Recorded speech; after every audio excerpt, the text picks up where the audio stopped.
Hola a todos y bienvenidos a la clase de física. Hoy vamos a hablar de un tema que, como muchos otros en ciencia, se utilizan incorrectamente.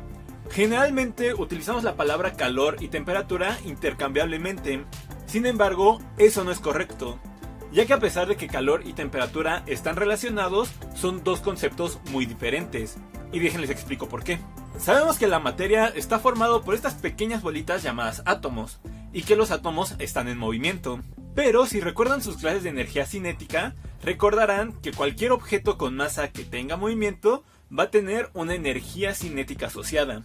Además de que en algunos casos las moléculas van a estar vibrando o girando. Además de que por las interacciones de las moléculas dentro del sistema, estas también van a tener una energía potencial.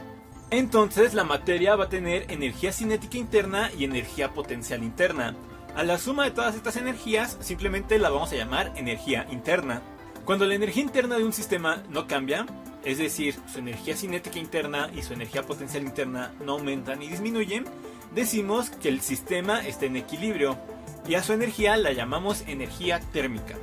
Si colocamos dos objetos con diferente energía térmica juntos, estos van a empezar a intercambiar energía hasta que los dos tengan la misma energía térmica. Es decir, hasta que los dos se encuentren en equilibrio térmico. Por ejemplo, podemos pensar cuando colocamos hielos dentro de una taza de café caliente. Los hielos, al estar congelados, sus moléculas se mueven muy poco. Y el café, al estar caliente, sus moléculas se mueven mucho. Entonces, al colocar el hielo dentro del café, sus moléculas van a empezar a intercambiar energía. De forma que las moléculas calientes del café van a empezar a transferirle su energía a las moléculas frías del hielo. De forma que las moléculas calientes del café van a perder energía cinética y las moléculas frías del hielo van a empezar a ganar energía cinética. Va a llegar un punto en el que las moléculas del hielo van a tener tanta energía cinética que el hielo se va a derretir.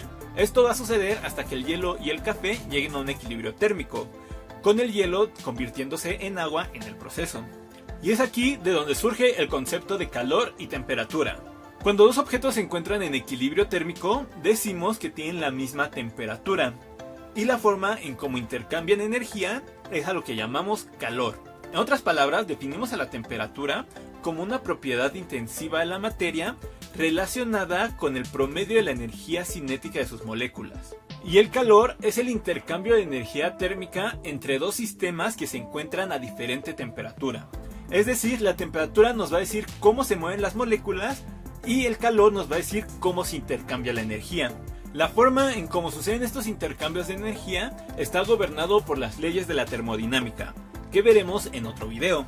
Existen varias formas de medir la temperatura, y también existen diferentes maneras en cómo se intercambia el calor, pero empecemos a explicar cómo es que se mide la temperatura. Comúnmente se utilizan tres unidades diferentes para la medición de la temperatura. Sin embargo, solo una de ellas es la correcta en el Sistema Internacional de Unidades. Pero debido a que todavía se usan con gran frecuencia estas tres unidades, vamos a verlas todas. Las tres unidades que más se utilizan son los grados Celsius o centígrados, que se escriben así, 1 grado y una C, los grados Fahrenheit, que se escriben 1 grado y una F, y los Kelvin, que se escriben sin el grado y con una K mayúscula. De estos tres, el Kelvin es la unidad oficial del Sistema Internacional de Unidades y el que se utiliza para hacer ciencia de verdad. Los Celsius son la unidad utilizada en casi todo el mundo para otro tipo de cosas, como puede ser dar el clima o hasta recetas de cocina. Además que, como veremos en un momento, estas unidades son bastante intuitivas. Sin embargo, los grados Fahrenheit todavía son muy utilizados en países como Estados Unidos o Alemania, y es por esto que es muy importante poder pasar de unas unidades a otras. Pero a todo esto, ¿cómo se mide la temperatura? Como ya mencioné antes, cuando dos cuerpos se encuentran en equilibrio térmico, decimos que se encuentran a la misma temperatura. Entonces podemos aprovechar esto para hacer nuestra escala. Y fue precisamente esto lo que hicieron Anders Celsius y Gabriel Fahrenheit para realizar sus escalas. En el caso de Celsius, se colocó un termómetro en agua pura y en el punto en donde se congela, y a este punto se le asignó el 0 de temperatura, es decir, el 0 grados Celsius. Posteriormente se puso a calentar el agua hasta su punto de ebullición, y a este punto se le asignaron los 100 grados Celsius. De forma que hay 100 unidades entre el punto de congelamiento del agua y su punto de ebullición.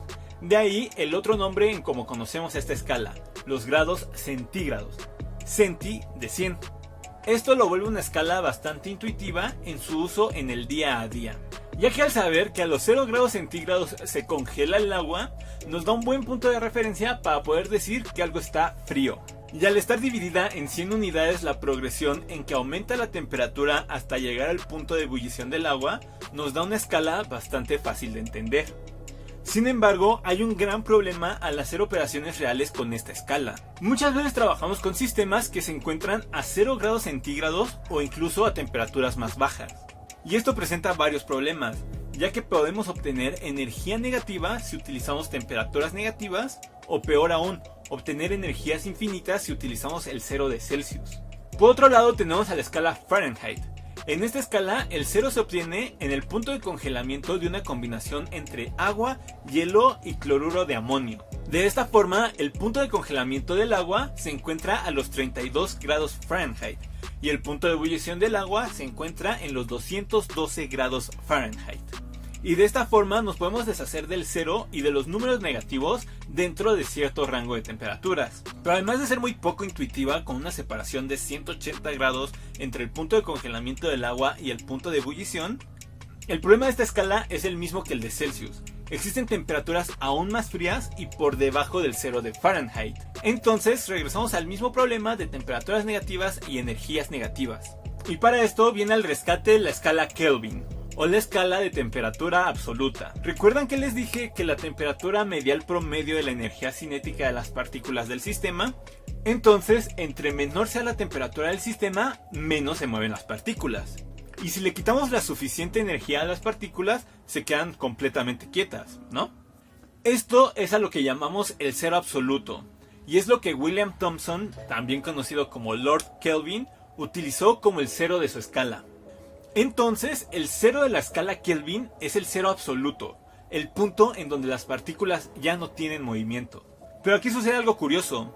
Existe algo llamado el principio de incertidumbre de Heisenberg, que nos dice que no podemos conocer al mismo tiempo la posición y la velocidad de una partícula. Entonces, si una partícula alcanza el cero absoluto, esta se queda completamente quieta, y conocemos su posición. Y debido a que está completamente quieta, también conocemos su velocidad, que es cero, porque está quieta. Entonces conocemos su posición y su velocidad al mismo tiempo, lo cual, por el principio de incertidumbre de Heisenberg, es imposible. Por lo tanto, es imposible que un sistema alcance el cero absoluto. Y esto es maravilloso, ya que al no existir el cero ni mucho menos números negativos, nos deshacemos de los molestos problemas que tenían la escala Celsius y Fahrenheit. Es por esto que se utiliza la escala Kelvin para hacer ciencia de verdad. Sin embargo, dentro de cierto intervalo, la escala Celsius y Fahrenheit sigue siendo válida. Y por eso todavía son muy usadas comúnmente. De hecho, en este canal las vamos a llegar a usar en algunos ejercicios. Ahora bien, debido a la forma tan extraña en como definimos la escala Kelvin, el punto de congelamiento del agua se encuentra en 273.15 kelvins. Y su punto de ebullición es 373.15 kelvins. Y conociendo esto, es muy sencillo pasar de grados centígrados a Kelvin y viceversa, ya que el punto de separación entre el punto de congelamiento y el punto de ebullición del agua es de 100 unidades en ambas escalas. Lo único que necesitamos hacer para pasar de la escala Celsius a Kelvin es tomar nuestra temperatura en Celsius y sumarle 273.15. Y listo, así se pasa de Celsius a Kelvin. Esto en una ecuación se ve de esta manera. La temperatura en kelvins es igual a la temperatura en Celsius más 273. Y por el contrario, si quisiéramos pasar de la temperatura en kelvins a la temperatura en Celsius, lo único que tenemos que hacer es despejar a la temperatura en Celsius de esta ecuación, pasando el 273 del otro lado como una resta, teniendo que la temperatura en Celsius es igual a la temperatura en kelvins menos 273.15. Ahora, para pasar de Fahrenheit a Kelvin no es tan sencillo, debido a la forma en cómo se definieron los Fahrenheit. Lo que yo siempre recomiendo es pasar de Fahrenheit a Celsius y de Celsius a kelvins, ya que pasar de Celsius a kelvins es muy sencillo. Y además es muy común pasar de Fahrenheit a Celsius y viceversa. Para hacer esto se necesitan estas dos ecuaciones. La temperatura en Celsius es igual a 5 novenos de la temperatura en Fahrenheit menos 32. y la temperatura en Fahrenheit es igual a 9/5 por la temperatura en Celsius más 32. Es importante recordar que primero se hace la resta que está dentro del paréntesis y después se multiplica por la fracción. Vamos a hacer un ejercicio rápido para que vean cómo se utilizan estas ecuaciones. La temperatura ambiente está dada a 77 grados Fahrenheit. ¿Cuánto sería esta temperatura en Celsius y Kelvin? Aquí nuestro único dato es la temperatura en Fahrenheit y queremos conocer la temperatura en Celsius y en Kelvin. Para hacer esto necesitamos esta ecuación. Temperatura en Celsius es igual a 5/9 de la temperatura en Fahrenheit menos 32. Entonces solamente sustituimos nuestra temperatura en Fahrenheit teniendo que temperatura en Celsius es igual a 5/9 de 77 grados Fahrenheit menos 32. Haciendo la resta obtenemos 45 grados Fahrenheit, que al hacer la multiplicación obtenemos 225 grados Fahrenheit entre 9. Y al hacer la división obtenemos que el resultado son 25 grados Celsius. Ahora, para pasar de Celsius a Kelvin, lo único que hay que hacer es usar esta ecuación, es decir, sumarle 273.15. Entonces la temperatura en Kelvin es 25 más 273.15 y por lo tanto la temperatura en Kelvin es 298.15 Kelvin. De forma que 77 grados Fahrenheit son 25 grados centígrados y 298.15 Kelvin. Y listo, así de sencillo es pasar de grados Fahrenheit a Celsius y finalmente a Kelvins. Un ejercicio que pueden intentar es que la temperatura del cuerpo humano es en promedio 36.5 grados centígrados. Pueden pasar esta temperatura a grados Fahrenheit y a Kelvin. Aquí abajo en la descripción les voy a dejar el resultado de este ejercicio y díganme en los comentarios si lograron obtener el resultado. Ahora pasemos al calor, que como ya dije es la transferencia de energía de un sistema de mayor temperatura a uno de menor temperatura. Y debido a que es energía lo que estamos midiendo, se mide en las mismas unidades que todas las energías del universo, en joules. De hecho, fue el mismo Joule el que realizó el experimento para medir el calor necesario para elevar la temperatura del agua. Lo que nos da la otra unidad que a veces se utiliza para medir el calor, la caloría. La caloría es la energía necesaria para elevar 1 grado centígrado 1 gramo de agua. Más precisamente para elevar 1 gramo de agua de 14.5 grados centígrados a 15.5 grados centígrados. Una caloría equivale a 4.186 joules. Y debido a que los joules son la unidad que se utiliza para medir la energía en el Sistema Internacional de Unidades, va a ser la unidad que vamos a estar utilizando para medir el calor.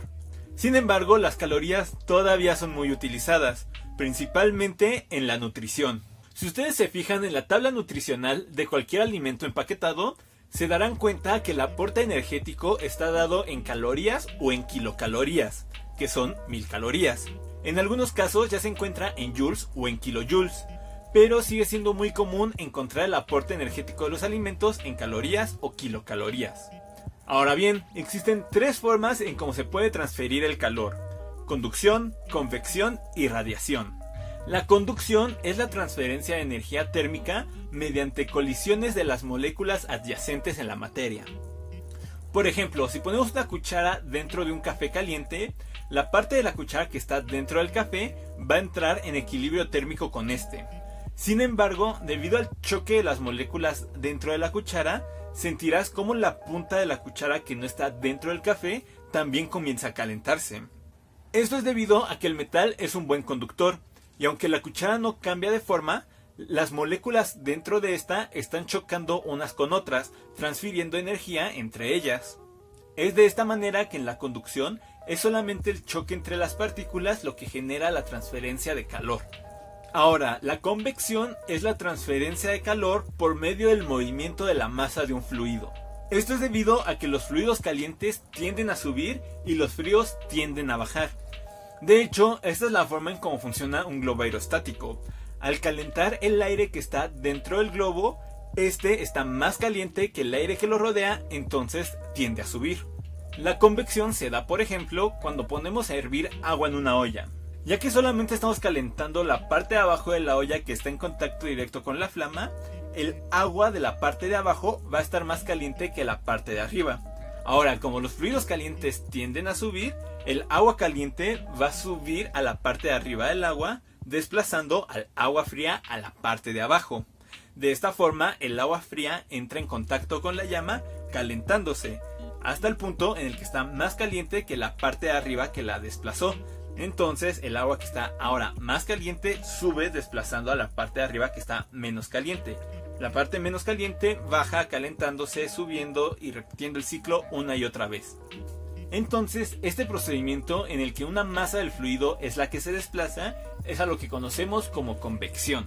Por último tenemos a la radiación, que es la transferencia de calor por medio de ondas electromagnéticas. Así como un barco que va en el mar genera ondas en el agua, lo mismo sucede con las partículas que se mueven en el espacio, generando ondas en el campo electromagnético que sentimos como calor. Entre más caliente es un cuerpo, más se mueven las partículas, y mayor es la intensidad de las ondas electromagnéticas. Y viceversa, entre menor sea la temperatura de un cuerpo, menos se van a mover las partículas y menor va a ser la intensidad de las ondas electromagnéticas que radia. Y esta es la forma en que nos calienta el Sol. Debido a que se encuentra a una temperatura de más de 5000 grados centígrados, genera una gran cantidad de calor en forma de radiación, que llega a la Tierra para calentarnos. Y listo, eso sería todo por este video. Ya sabemos cómo se define el calor y la temperatura, además de que sabemos cómo se transfiere el calor y cómo se mide la temperatura. Si tienes alguna pregunta, no dudes en ponerla en la caja de comentarios. Hacemos todo lo posible por responder todas sus dudas. Pero sin más por el momento, les ha hablado el profe Iván y hasta la próxima clase.